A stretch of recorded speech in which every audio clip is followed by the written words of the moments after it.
All of you will be having one doubt, that why the chromosome number becomes half in meiosis. What is its use?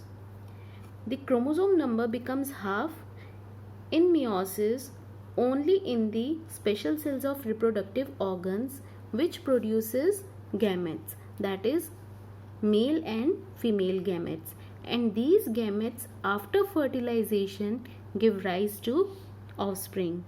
Why the chromosome number becomes half in the gamete? To maintain the chromosome number constant.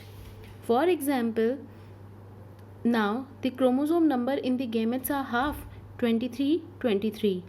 After fusion of the male and female gamete, what will be there? When male and female gamete both will be having the half the number of chromosome, when they combine after fertilization, the total number of chromosome again becomes 46. 23 plus 23, 46. So the offspring will have 46 chromosomes.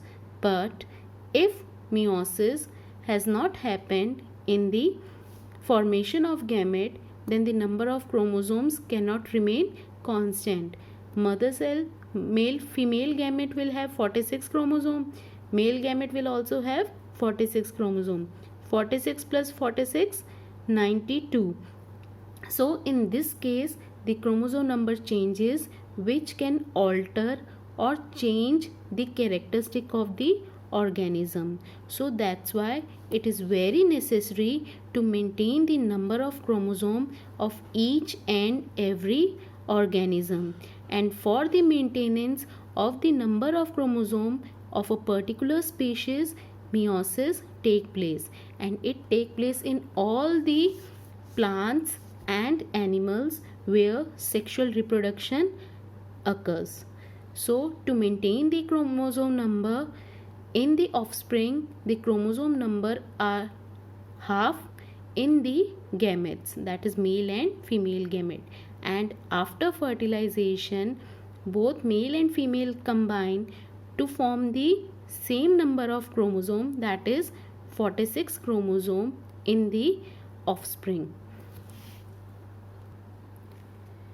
Now the next topic, now the question number 9 of NCERT. We will discuss this question. In this question, you have to make 4 potato scoop, 3 from the raw potato and 1 from the boiled potato. Then you have to keep them in a trough with water. Now the cavity inside the potato scoop, you have to give them series A, B, C, D.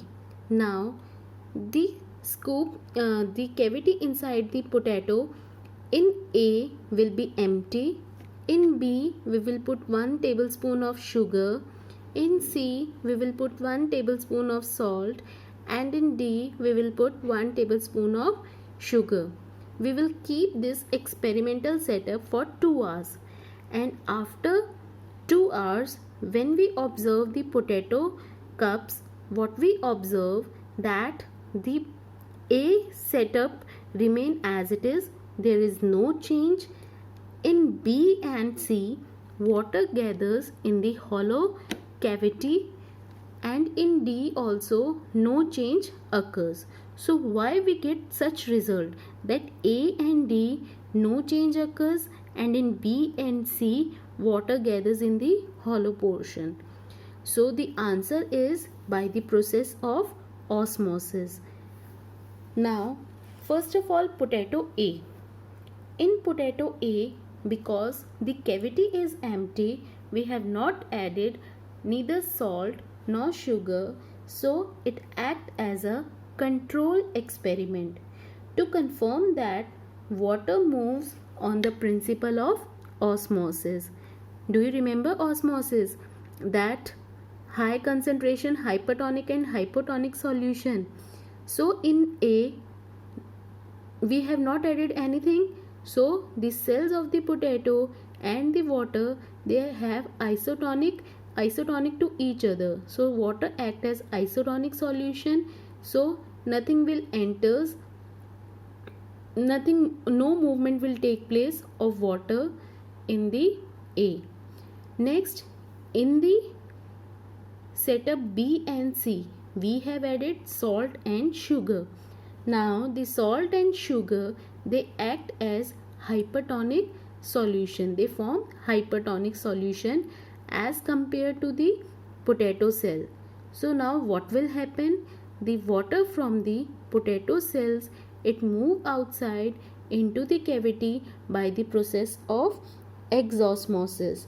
So that's why water gathers in the hollow portion of the potato B and C. Now we have also added sugar in the setup D, but the water does not gather in the cavity.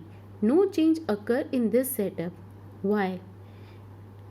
Whereas the condition is hypertonic, then also no change occurs. Why? Because osmosis, it take place with the help of the semi permeable membrane or plasma membrane, which is a living membrane. So when we boil the potato, the plasma membrane becomes dead, due to which it is not able to show the process of osmosis. With this, chapter number 1, cell, the fundamental unit of life, is complete.